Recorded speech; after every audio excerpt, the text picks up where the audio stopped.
You don't usually expect the moment your life is rewritten forever to happen over pot roast and forced smiles, but that's exactly when it hit me. Not when I turned 34, not when my brother got engaged to someone I knew was a social climbing narcissist with a Pinterest board for every fake emotion. It was at that dinner when my mother set down her wine glass and said, "We think it's only fair. He deserves a grand start.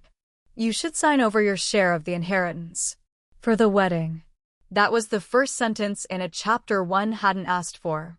The moment I realized the role I thought I'd outgrown, quiet, compliant, overlooked, wasn't a phase.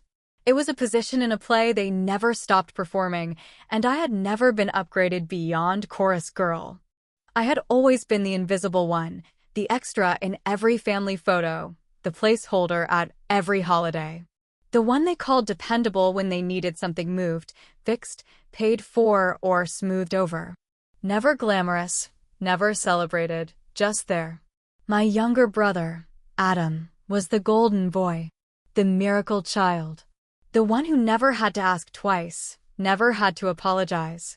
And now he was getting married to Cassandra, a woman who smiled like she had secrets and shook hands like she was weighing your usefulness.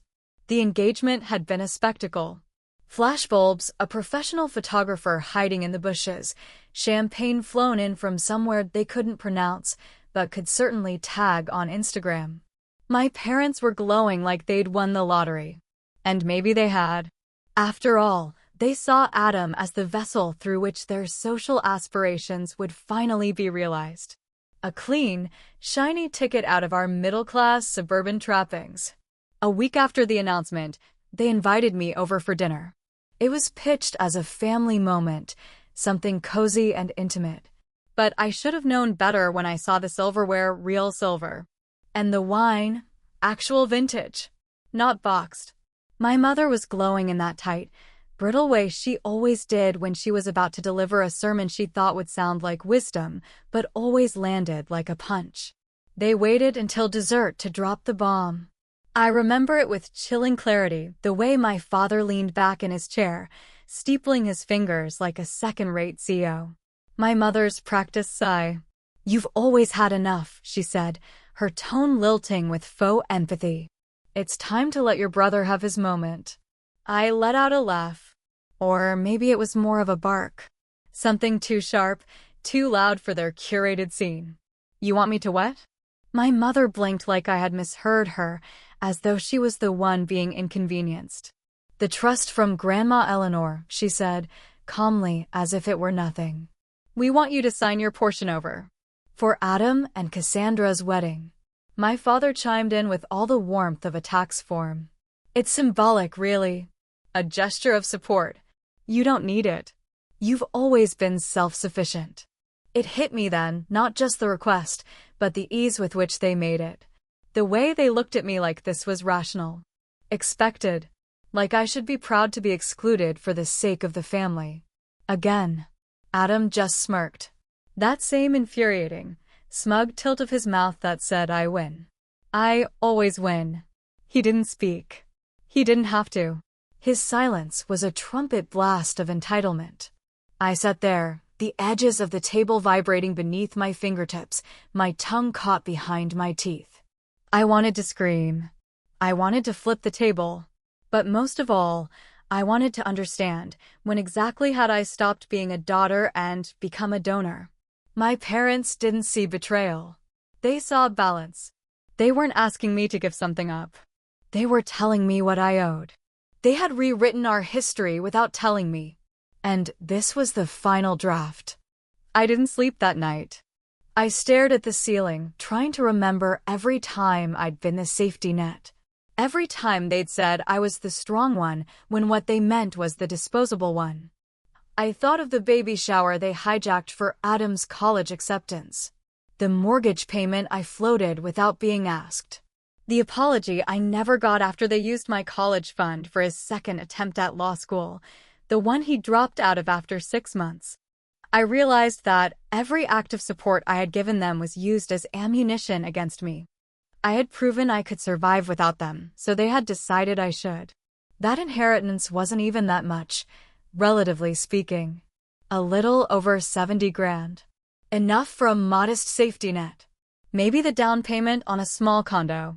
My parents acted like I was hoarding gold while my brother starved, which was ironic considering Adam and Cassandra had just announced they were honeymooning in Monaco. I didn't sign anything that night. But I didn't refuse either. I knew how this game worked. Outright denial would only give them the opportunity to paint me as difficult. I'd be the problem, the jealous sister trying to ruin a beautiful moment. Instead, I smiled. I said I'd think about it. Then I left my half-eaten cake on the table, walked out without a word, and drove home in silence. But something had cracked open in me. Something final. They thought I would do what I always did, swallow the injustice, plaster on a smile, and let them take what they wanted. But this time was different. This wasn't just about money. This was about legacy. About identity. About finally choosing not to be invisible anymore. They wanted me to sign my inheritance away. They didn't realize I'd already started rewriting my version of the story. And it doesn't end with me quietly giving in. I didn't answer their messages the next morning, not even the string of pitiful apologies dressed up as accusations from Adam. The first one arrived before the sun had even fully risen, like he couldn't sleep knowing I might actually refuse to be exploited this time. Sis, you don't get it. This wedding is more than just a party, it's our future. You're being selfish. That word, selfish, clung to me like a burr. It was the same word they'd used when I got a scholarship and didn't thank them enough. The same word they flung at me when I moved out at 22 and refused to co-sign Adam's second car loan. By noon, my mother had stopped calling altogether. She didn't even bother with a dramatic voicemail. Just silence. As if she'd simply deleted me like an old photo that no longer fit the family collage. My father hadn't said a single word since the dinner, no surprise there. He only ever showed up to cast his vote once the decision had already been made by someone else. His loyalty was always to ease and silence. And my discomfort had never made the cut. The house felt cold despite the spring air outside. I sat on the couch, wrapped in a wool blanket I hadn't touched since Christmas, and stared at the blank TV screen as if it might explain something to me. Maybe why my family's love had always felt like a transaction. Why their pride was something I had to earn while Adam's was given away like party favors. For the first time in years, I let myself stop moving. I didn't check my work emails. I didn't fold laundry. I didn't plan or organize or fix anything. I just sat and let the silence wrap around me until it felt suffocating. And in that pressure, there came a memory. It hit like a whisper through a crack in the wall, faint and nearly forgotten. But once it arrived, it would not leave. I was 15. Homesick from school, sprawled out on the landing near the stairs. My mother's voice floated from the kitchen below, sharp, brittle, laced with panic. There had been a call, something about test results. I hadn't understood it all at the time. I'd just registered the words DNA and hospital and we can't ever let him know. Then came the sob. A real one.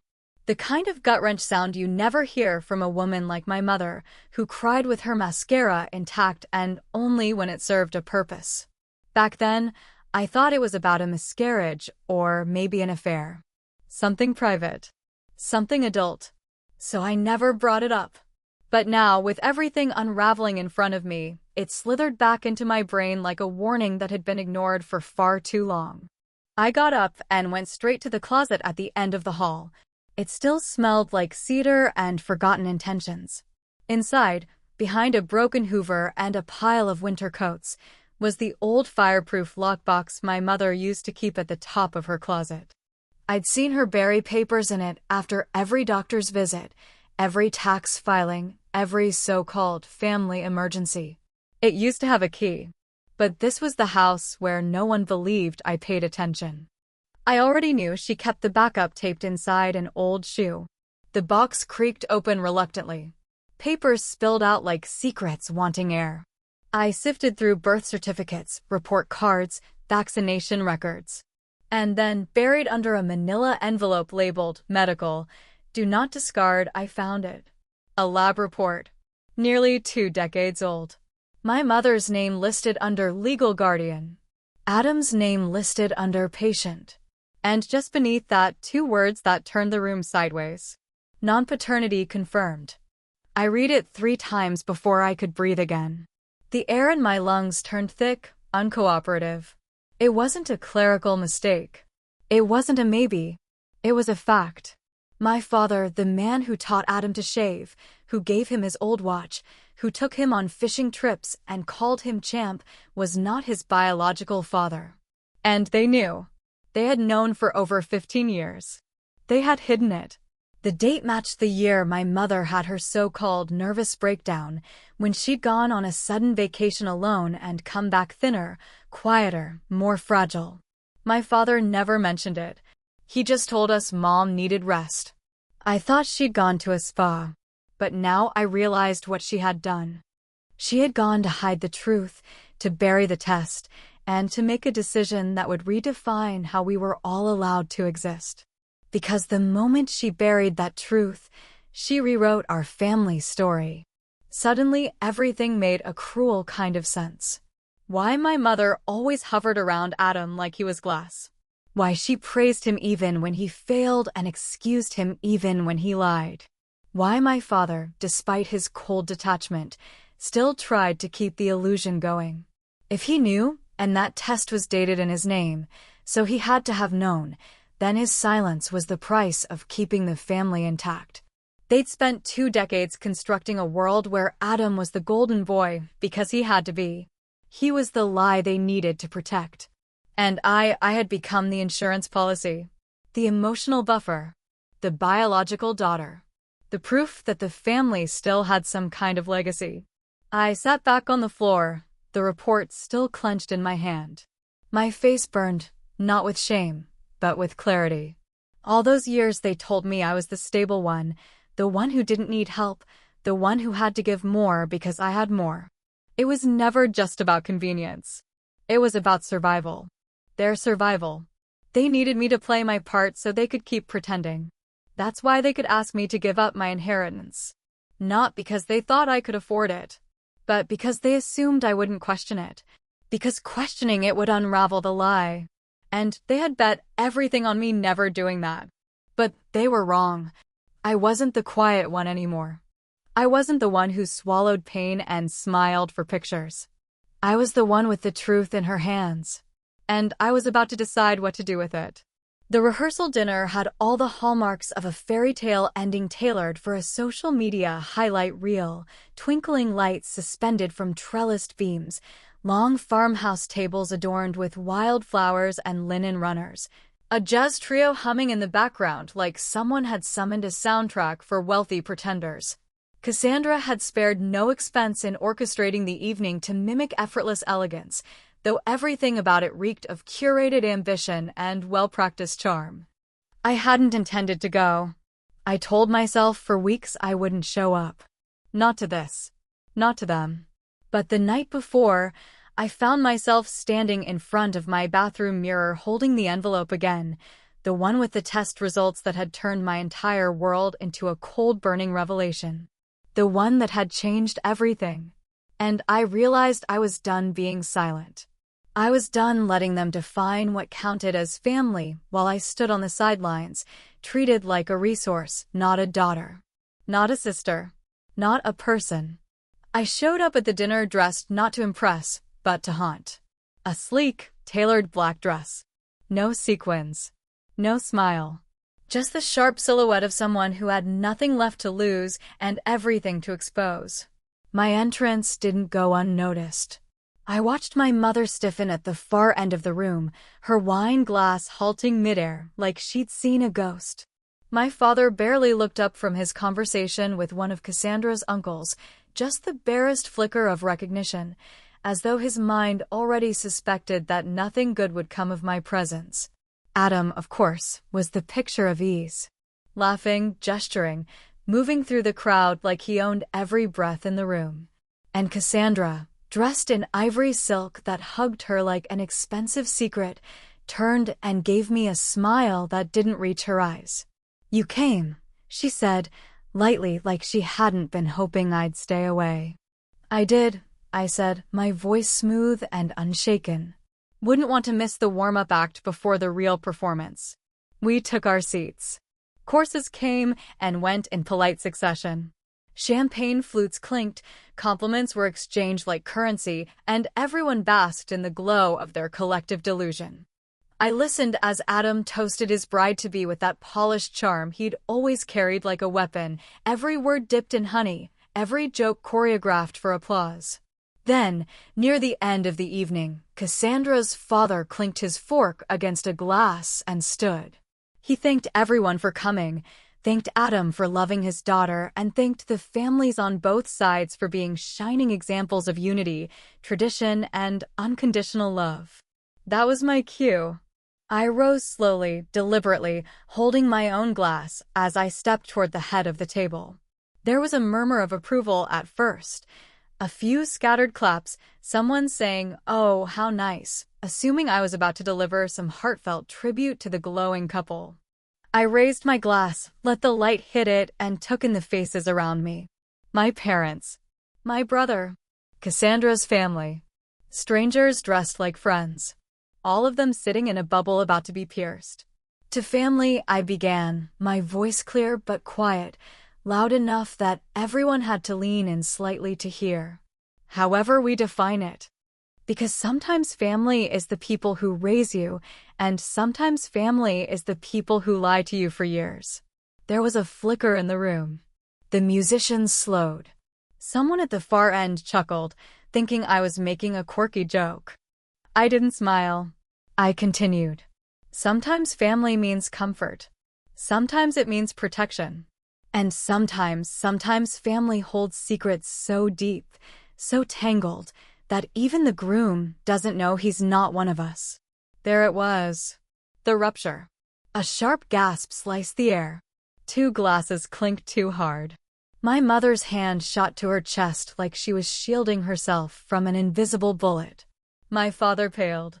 He didn't say a word. He didn't need to. His silence was confirmation. What is she talking about?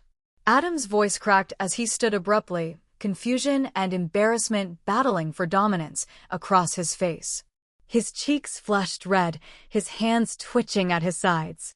I reached into the clutch I'd brought and slowly, calmly, pulled out the envelope. I opened it with precision, the kind that said I am not afraid of consequences anymore. These are hospital documents from over 15 years ago, I said, stepping forward. Filed under your name, Adam. Signed by our mother. Listing Dad as the alleged father. Only, he's not. And they knew. My hand shook slightly, but my voice remained steady. I looked at Adam, not as a sister, not as a villain, but as someone who had spent an entire life watching him be shielded from truth while I was taught to carry everyone else's weight. Non-paternity confirmed, I said, holding up the sheet. They buried it. They built their lives around hiding it. And now they're asking me to give up what's mine to pay for a wedding built on a lie. Cassandra looked like she had been slapped. She turned toward Adam, eyes wide, mouth open, and whispered something too low to hear. Adam stumbled back, his chair toppling behind him. This is insane. This is some kind of joke, right? Right, Mom. My mother stood, her mouth working like she wanted to form words, but couldn't find ones she hadn't already used to manipulate or dismiss. She looked around at the room, at the family friends, at Cassandra's shocked relatives, and realized there was no version of this she could control anymore. She sat down without answering. My father? Still silent. Still seated. Still locked in the same posture he had used my entire life to avoid responsibility. Adam walked. Not fast. Not loud. Just away. He pushed past guests, through the side door, vanishing into the night like a man whose reflection had just betrayed him. No one moved for a full minute. The silence rang louder than the band ever had. I lowered my glass, untouched. I'm not here to be cruel, I said, letting the words fall into the wreckage. I'm here because I refuse to be erased. I'm here because you asked me to sign away what little I had left, without realizing I knew everything you hoped I'd forget. I turned without waiting for permission or forgiveness. Behind me, I heard the whispering begin, low and frantic as the facade cracked wide open. The future they'd carefully constructed, polished and perfect, was now rubble. And I walked through the chaos I had unleashed, not as the villain they'd surely try to cast me as, but as the woman who had finally spoken the truth out loud. The aftermath unfolded exactly as I expected, like an elegant painting set on fire, beautiful only from a distance, but up close, all ash and ruin. That night, after I walked away from the rehearsal dinner, I didn't look back.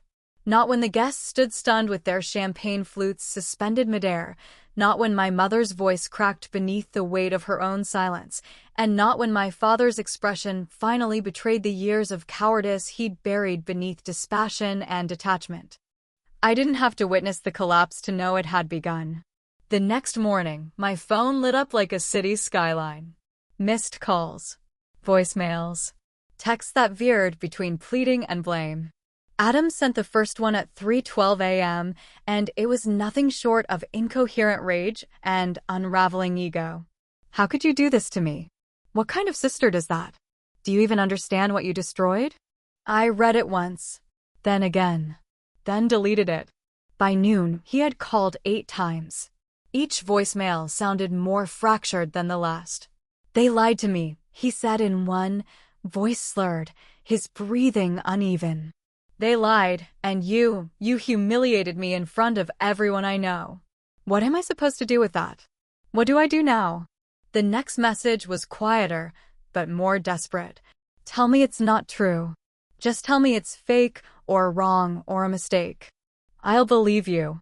Just tell me something. But I had nothing more to give him. Because for once in my life, I had said everything that mattered. By sunset, my mother called. Her voice was tight, brittle with restraint, like every word had been rehearsed through a clenched jaw. You've made your point, she said, not even trying to sound remorseful. But this isn't just about you anymore. There are reputations at stake. People are talking. Do you understand the damage you've done? I laughed. A single, bitter exhale. The damage you did, I corrected. I just turned on the lights. She sighed then. A long, exhausted sound. If you have any decency left, you'll keep this from spreading. Please. For your brother. For your father. Funny, I replied. I don't recall either of them considering what I needed when they buried the truth. She said nothing. Just silence again. The same silence she had used like a scalpel all my life. This time, it cut nothing. Later that evening, my father sent me a message of his own. A single line, no punctuation, no flourish. We didn't know how to handle it. I didn't reply, because that wasn't an explanation. That was a confession of cowardice. And I was done comforting the people who'd spent years making me feel small to keep their own secrets safe. That night, I packed. Not in fury. Not in grief. Just with clarity. I folded sweaters I had worn to family holidays where I'd been treated like hired help. I packed away photos of birthdays where I stood behind the cake, but never in the spotlight. I placed the DNA report back into its envelope, sealed it, and slipped it into my coat pocket, not as a weapon, but as a receipt. Proof of what I had always suspected but never dared name. And as I zipped up my suitcase, I let the weight of everything settle: guilt, grief, anger, and above all, freedom. Because they had taken so much from me. My voice, my role in the family, my right to be seen without condition or cost. And for years, I let them. I told myself it was easier to keep the peace than to force them to admit what they'd done. But peace built on silence is just a cage with velvet curtains. They told me I owed them everything. Turns out, they owed me the truth. And I had finally collected. I walked out of that house the next morning without a single backward glance.